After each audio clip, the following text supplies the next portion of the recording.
Hey, it's Richard Holzmuller, and we're doing something different, something really special, and we're making kombucha.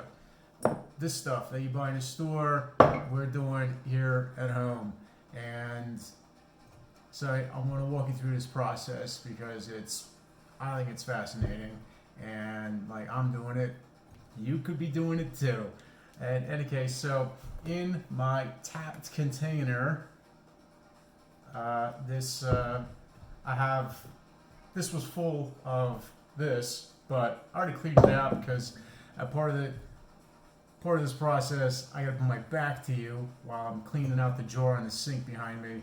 And so anyway, instead of doing that twice, I'm like, let me get ahead of the process a little bit and like clean one out, get the stuff in here. The process is the same whether you're doing it in 1 gallon jar, 2 gallon jars. I've got 2 scobies right now that I'm doing, but I'm gonna be going to 4 soon because, like, these things make little. There's the mother scobie makes a baby scobie, and like so you get lots of these things like every time, So you put a new tea in there, put the scobie in there, and then now you've got 2 scobies. So, in any case. Yeah, I've got a lot of these scobies, and I've just been like refilling the jar with it, my scobies, and they're not healthy as they could be if I was doing it right.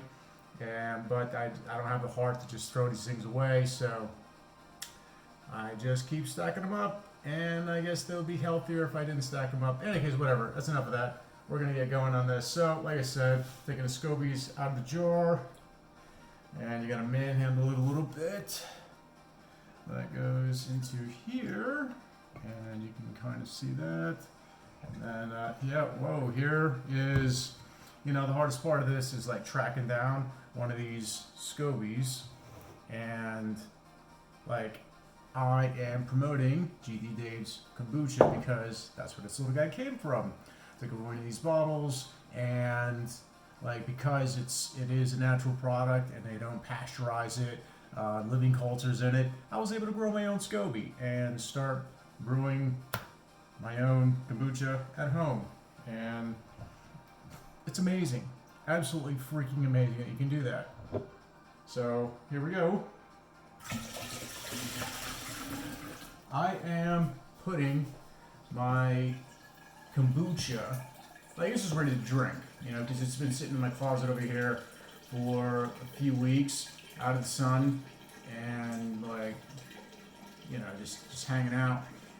It's ready to drink, but this stuff is not this stuff. This stuff is mixed with juice. This stuff is raw original kombucha, and there's no sugar in it. It's just bitter and it's hard to drink. And I prefer to make my stuff like the store stuff, so I mix in some juice with it. And then we get a secondary fermentation in the bottle. And then the stuff's amazing, and it's just like the stuff you get in a store. And actually, I think better than the stuff you get in a store because, well, I don't know. I got like a sense of pride of doing the work myself. And like, I can let this go ferment as long as I want, and it gets really effervescent, really bubbly. Let me show you exactly how much. Like, I, being punk, was just like, yeah, let me get one of my like big Ciroc bottles, empty, and like, yeah, I'm just gonna fill it up with booch. That'd be cool, right? And with the secondary fermentation, and it is not designed for bottle fermentation at all. Just sitting in my closet as I was doing a secondary fermentation. Bottle burst, and I got kombucha all over the place. Oh man, dude, what a mess. Yeah, so like these bottles, yeah, they're made to handle the pressure that builds up when you do the secondary fermentation on it. Bottle of Ciroc is not. So, in any case, that's why another way I'm gonna promote these guys. And Dave, don't worry, you're still getting your money from me. I'm going to the store tomorrow. I'm gonna buy like 6 more of these bottles, and because I need it for my next batch. So anyway, they're still making money off of me. Hey, give me a minute. I'm gonna clean this thing out. Try not to be too rude. Enjoy the music that's playing in the background.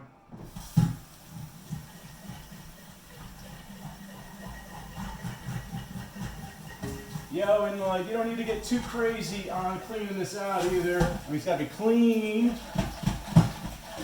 but it doesn't have to be like sterilized clean. Just the city water's clean enough, inside out. Make sure there's nothing residual on it. Get a good clean on it. Just, you know, get your arm in there and hand and rub it around. You know it's clean. Like if you don't feel anything sticking on the side of it, it's clean enough. I've been doing this years, and like my scobies have not ever turned out like weird from doing it like this. So yeah, you don't need to get too freaky about it. All right, so now my second jar is clean, just like my first jar, and we are going to fill these up with tea. I brewed some tea like 2 days ago. It's been sitting on my stove. I've just been kind of like busy doing other videos, like cheese videos, and I don't know. You see the videos over there on my YouTube. So I've been making those videos, and I've been preoccupied with that and haven't done this. But now I want my freaking booch, and so I gotta make time for it. And here we are. I'm doing it. So this is gonna hang out with me because I'm gonna need it. And like I said, with the tea, I want to make another video with me brewing the tea because this is freaking cool. You just get a pot, like, yay. Fill it up with water, boil it, add in 1/8 cup of mint, 1/8 cup of chamomile, 1/8 cup of green tea, and there you go. There's your tea. And really what I need to do is actually gonna pour this in equal parts. Try not to spill all over the place. Yep, already failing. Okay, that's kind of prefer to do this over the sink so when I spill, because I am fallible human, I make mistakes, and this is not really made to be pouring out of the side like I am doing. So in case, yeah, so I'm pouring this tea that I made here. Oh, the other important thing is that these little scobies, they like sugar. So after I brewed my tea, after it cooled down, then I put in a cup of some raw sugar. Yeah, the sugar in the raw is pretty good. I'm trying to make it like nice and balanced. Can't really see the other jar. There we go. And but any kind of turbinado sugar like that, like, you know, just that's unrefined. There we go. That's the word I'm looking for. Unrefined sugar is the one you want. You know, I mean, sugar's got nutrients in it. That brown sugar, it's the refining process strips all the nutrients out and turns it white, and there's nothing left on it. So, not much nutrients anyway. All right, so I'll be cleaning this thing out. I'm not gonna have to suffer to watch me clean this out. I'll do it later. And by later, I mean like in a few minutes, not mean like next year. I'm not one of those people. And so, like, people always tell me to put a little bit of the, you know, juice from, you know, the kombucha from the original, has like a starter fluid in it. So I do that too. And there we go. I'm just going to my tap container. I'm going to pour some in. There we go. And this is like a good tap container. It's a metal tap. I've used plastic tap containers before. Don't recommend it. They're cheap. Yeah, they're cheap to buy, but then like they fall apart quickly. And I don't know. So this is glass and a metal tap. Like I've had this for years, 5 years, I'm guessing. Bought it at Pottery Barn, I think, online.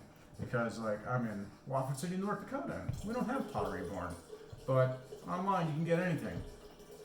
So there we go. Got a little bit of the starter juice in there, and those should be happy. Now, yeah, I'm gonna do the original SCOBY in here, and I kind of just want to leave this thing by itself and just see what it does, because it was like floating to the top, like wanting to take and be a mother SCOBY again and produce offspring. And so I kind of want to give it the chance to do that. But I've got all these other beautiful SCOBYs too that are trying to do the same thing. And wow, this guy's, man, there's a lot going on here. I'm like, I've got so many SCOBYs to choose from. And I think that these guys have been kind of like growing together. So they are going to stay together in this jar. And there they are, and look at him. He's floating to the surface. He's pretty happy. They're generally float on the surface. And my little guy over here fell to the bottom. I don't know what that means. I don't know if that's, maybe I should just like not roll the dice on that little guy producing offspring again, and just like throw one of these things in there. One of these healthier ones in there. What should I do?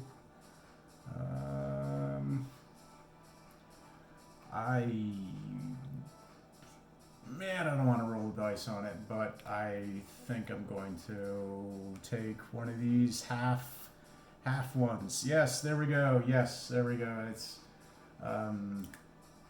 yeah, because he's like, something's been pushing up in the middle of it, and that's why it's kind of a little bit misformed like that.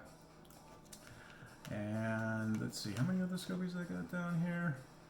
You can put those down there. All right, we're doing it. We're doing it. He's going in there. And don't spill all over the place. Let's see if this guy floats or if he's kind of been too whatever. Yeah, he's starting to kind of float. Maybe he doesn't know what to do. He's kind of in limbo. That's all right. That's life. Some of us are in limbo sometimes. So anyway, I'm saving these for, like I said, for tomorrow. I'm going to do it again. And yeah, we're going to do this process all over again. So I'm just going to put these out of the way because we're done with them for now. And these are good to go. I just need to dry the containers off, put new filters on the top, put them in the closet, and then they will sit there for a couple weeks. And then, yep, that will be good enough for them, and then we can start this process all over again. You don't have to do it every 2 weeks. It could be 3 weeks, it could be a month, but the longer you go, the more bitter this stuff is going to be. So yeah, excuse me a minute, let me wash my hands off real quick.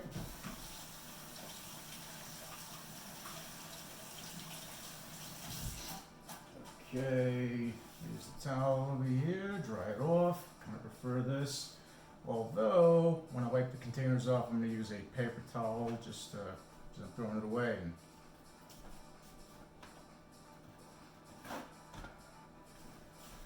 Alright, here we go. Again, I spilled a little bit. You can get a little better view of this and how that is looking. Yeah, these SCOBYs are very happy in here.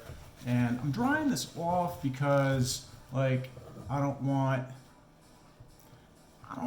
to introduce any mold to this stuff. And if it's not, like, I don't know, I just want to be clean and just whatever. The filter's on there, the filter did not tear, and right. So here's the other little jar. I gotta wipe the bottoms off too. I spilled that tea pretty good. And that's gonna go, yeah, just like that. Just gonna clean that a little bit like that. Yep. And you can see this guy again, out of the way. And yes, I'm using plastic pickle jars. I bought the pickles from Sam's Club, and I'm like, I'm not eating these effing things, man. Threw out all the pickles and kept the jars. And like, it's a lot less expensive to get you jars like that than to like try to buy them new or even use someplace. There's like some people, they ask a lot of money for these, and yeah, it's weird. It's easier to buy with a product in it that you're not going to eat, and then you just, dump it out and use the jar. Okay, so here we are. Like I said, little guy's in a limbo. He's kind of like, I don't know if I want to be on top or float on the bottom. I don't know. Eventually, maybe he'll get comfortable and float on the top like this guy. But in any case, so now we're going to cover it. It needs to breathe. You can't just put the Vlasic lid back on top of it. It'll die. It needs to breathe. So I'm going to use a couple coffee filters and steal them from Ed. Ed, how did I use all of your coffee filters? Oh my god, I can't believe it. Am I actually going to reuse these old coffee filters? How do they smell?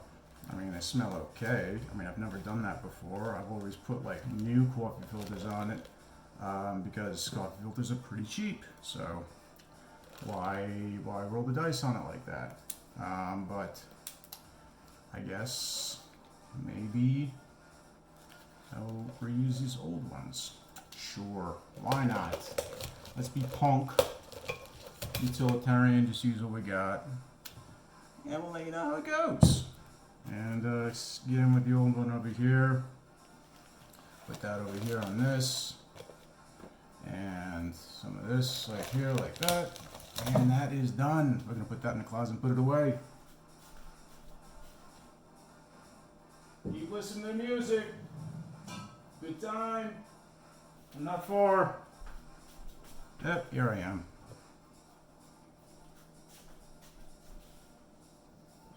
Be right back. Alright, here I am. Alright, so I have another kitchen towel. I gotta clean up my mess. I'm not too freaky clean, but I spilled a little bit. You saw me. So anyway, alright. It's clean-ish. My lids are screwed up too. It's alright. So we're gonna go in there for the second fermentation. It'll be fine. I'll wipe it down also too when we do that. And right, so you can do whatever you want with these juices. I tart cherry. I got cranberry and I got apple. You know, the sugar on there, of course, you need something with sugar. And this is natural product. There's, you know, filtered water, organic red tart cherry juice concentrate. It's fine. So, I mean, there's definitely much organic apple juice. Let's see what's in this one. Okay, filtered water to reconstitute cranberry juice concentrate. Yeah, they're pretty good. You know, I mean, there's no sugar added. It's real juice. And so, yeah, it's better to spend the money for something real than, like, because, like, I don't think it's going to work with, like, high C. I mean, you could try, but I'm not so I don't know, man. I mean, if you're going through the trouble of making your own kombucha, might as well, like, use, like, real fruit juice, just like Dave does. Okay, so here we go. About to start the bottling process now. And let's put the juice in there like that. And that goes like that. And I've already shaken these up. There we go. And like I said, adding these juices in there and bottling it like this, that turns your good kombucha into amazing kombucha. And there we go, that's done. Like sometimes I will, you know what, I just want to get more out of there. And I'm going to clean out these bottles a little bit and see if I can get a little bit more juice out of them. And yeah, that looks a little bit better. I think that was definitely worth my time. I don't like to reuse these bottles. I've done that before and like putting the kombucha in there and go for a secondary fermentation. But these lids, once they're like popped, they're not good for the secondary fermentation. As you can see, I've tried a few things and the GT Dave's bottles work the best. So trust me on this. I'll save you a lot of frustration. Stick with the GT Dave's bottles, buy them and reuse them, and you'll use them again and again and again and again and again. Use them for a long time. You know, as long as you take care of your scobies and all that, and yeah, you'll be fine. So anyway, I like to get a spoon and stir this around, and then because you know we got a lot going on, we put in our the juice and this and the kombucha, and it's just nice to, I mean, there's, I don't know, there's also the cultures in it, so like the cultures, if you don't stir it around, they'll just stay on the bottom, and then, it's better to equally distribute the cultures in all of the bottles rather than just have one bottle with all the cultures, and I don't think you're going to get a very good fermentation on it. And I am filling up one of my GT Dave's bottles right now. Sorry you don't have a very good look of it, but you'll get to see the full bottle. And I like to stir it as well while I am filling the bottle, because I just really don't want one bottle with all the cultures in it. So I'm not going to do all these bottles. I mean, you get the gist on it. Just like pour the juice in there, or pour the kombucha in there. You got to mix it around, and there we go. That is a full bottle.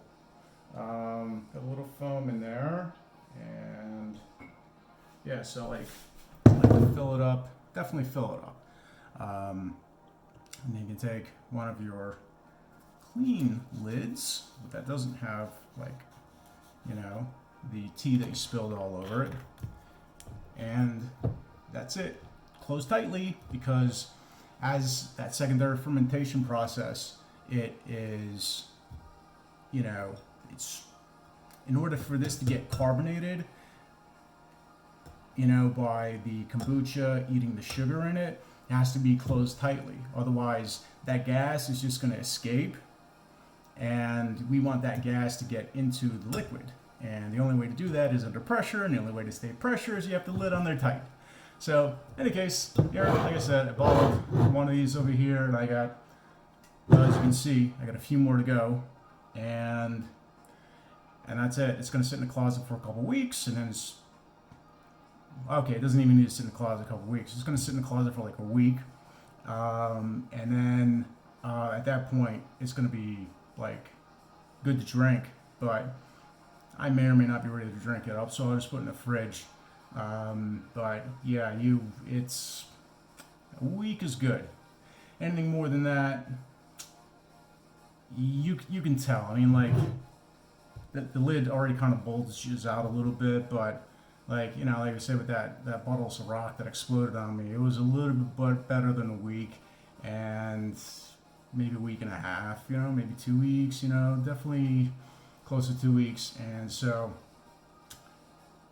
just you don't have to do it any more than needed, is what I'm saying. You get it fermented, you get the carbonation in there. Longer is not necessarily better. You just want that little bubbly. It's just like fun and satisfying. And 1 week will do it. Put it in the fridge, and then enjoy it at your leisure. Hey, thanks for watching the video, and got tons of other videos. Hope you check them out too. Don't forget to, you probably already have bought my student loan book. Thank you, appreciate that. The Kindle and the other ones, and thanks for watching.